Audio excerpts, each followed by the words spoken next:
Welcome to this explainer. Today, we're diving into something absolutely crucial for developers. Based on the top 25 interview questions out there, we are cracking wide open the Java Collections framework. We're going to look at the architecture, those tricky performance trade-offs, and the nitty-gritty internal mechanics that you really need to understand to truly master this stuff. Let's get into it. Okay, let's dive into this because, for developers with a couple of years under their belts, interviews can get incredibly rigorous. Interviewers, they're looking way beyond just basic syntax.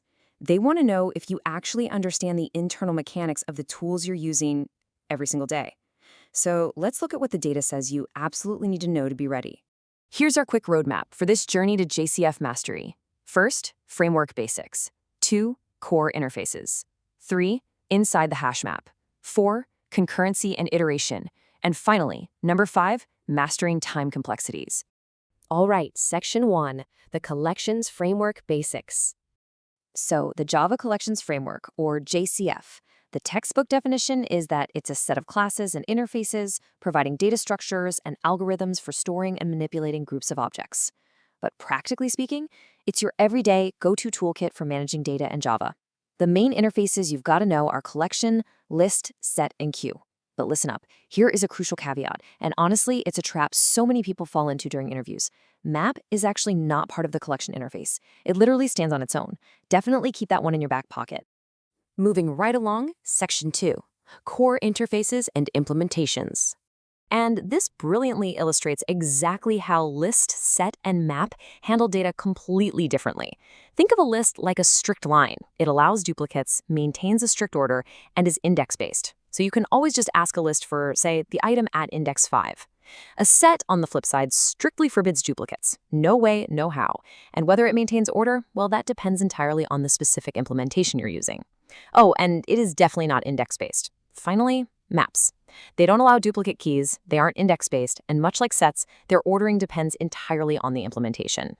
Let's treat this next part like a rapid-fire boxing matchup. In one corner, we've got ArrayList. In the other, LinkedList. So when do you use which? Well, an ArrayList uses a dynamic array under the hood. This gives it incredibly fast random access.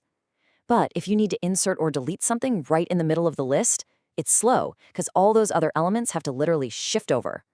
LinkedList, however, uses a doubly linked list. Random access is kind of slow here because it has to traverse the nodes one by one. But inserting or deleting an element, boom, incredibly fast. You basically just choose based on how you plan to access your data. Continuing our rapid-fire comparisons, HashSet versus TreeSet. Now, a HashSet is completely unordered. It uses a hash table internally and boasts a blistering O of 1 search time. Pretty awesome, right? But what if you actually need your data sorted? That's when you switch to a TreeSet. It uses a red-black tree, which is a type of self-balancing tree, meaning your data is sorted naturally. But the trade-off is a slightly slower O of log n search time.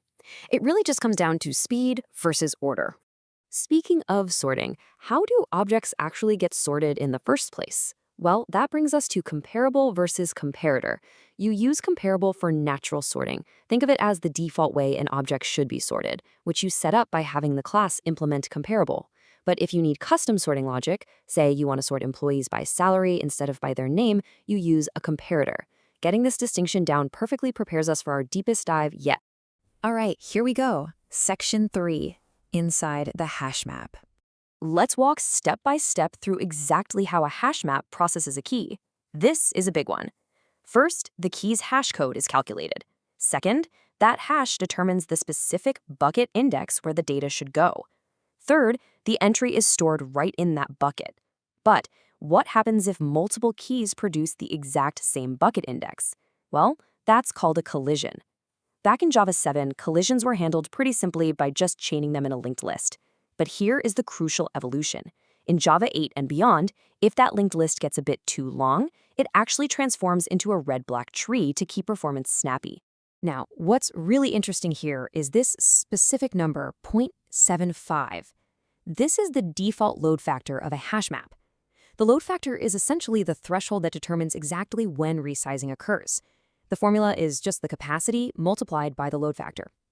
So when your HashMap becomes 75% full, it triggers a massive internal operation. And that operation, it's called rehashing. The exact moment a hash map exceeds its capacity threshold, it executes 3 precise steps.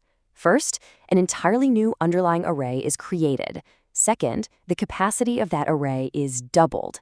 And third, all those existing entries are reinserted or rehashed into the new, larger array. Honestly, it's a really expensive operation, which is exactly why that 0.75 default is carefully calibrated for optimal performance.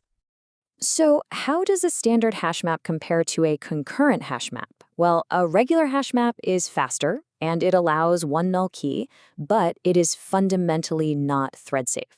If multiple threads try to access it simultaneously, it breaks. Concurrent hash map, on the other hand, is thread safe and allows 0 null keys. But here's the absolute secret to its superior performance over legacy synchronized collections like Hashtable. It uses fine-grained bucket-level locking. Basically, instead of locking the entire map down, it only locks the specific bucket being updated. This means other threads can just keep on working without getting blocked. It's a real game changer. Moving to Section 4, Concurrency and Safe Iteration. Imagine iterating through a list using an enhanced for loop, and then trying to remove an element directly from the list inside that very loop. Guys, this is incredibly dangerous.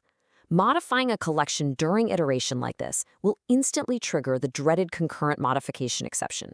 This happens because of the fundamental difference between fail-fast and fail-safe iterators. Collections like ArrayList and HashMap use fail-fast iterators. Literally, the second they detect a modification during iteration, they throw that concurrent modification exception to prevent unpredictable behavior. The definitive architectural solution to this is using fail-safe iterators, which you'll find in collections like ConcurrentHashMap or copy-on-write ArrayList. They safely allow iteration because they actually work on a cloned copy of the collection, not the original one. Let's look a little closer at copy-on-write ArrayList. It is a thread-safe implementation, but it achieves this in a really unique way. Every single modification, every add, set, or remove creates an entirely new copy of the underlying array. Now, because constantly copying arrays is memory-heavy and expensive, this collection is specifically suited for read-heavy applications where modifications are rare. But safe, concurrent reading is absolutely vital. And finally, Section 5, Mastering Time Complexities. So the crucial point is, when we compare these side by side, we see some dramatic trade-offs. Take a look at searching.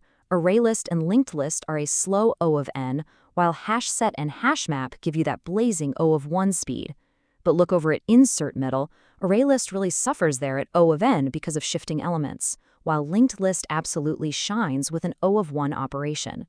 Understanding this matrix means you understand exactly which tool to pull from your JCF toolbox for any given scenario.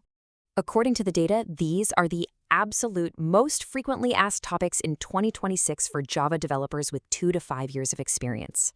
We're talking HashMap internals, ConcurrentHashMap versus HashMap, ArrayList versus LinkedList, HashSet versus TreeSet, fail-fast versus fail-safe, and time complexities. And guess what? We have systematically conquered every single one of these over the last few minutes. You now have the architectural understanding, the performance metrics, and the precise vocabulary to demonstrate real mastery over the Java collections framework. So I leave you with this final thought. The next time an interviewer leans in across the table and asks you to explain exactly what happens under the hood when a hash map exceeds its capacity, will you be ready?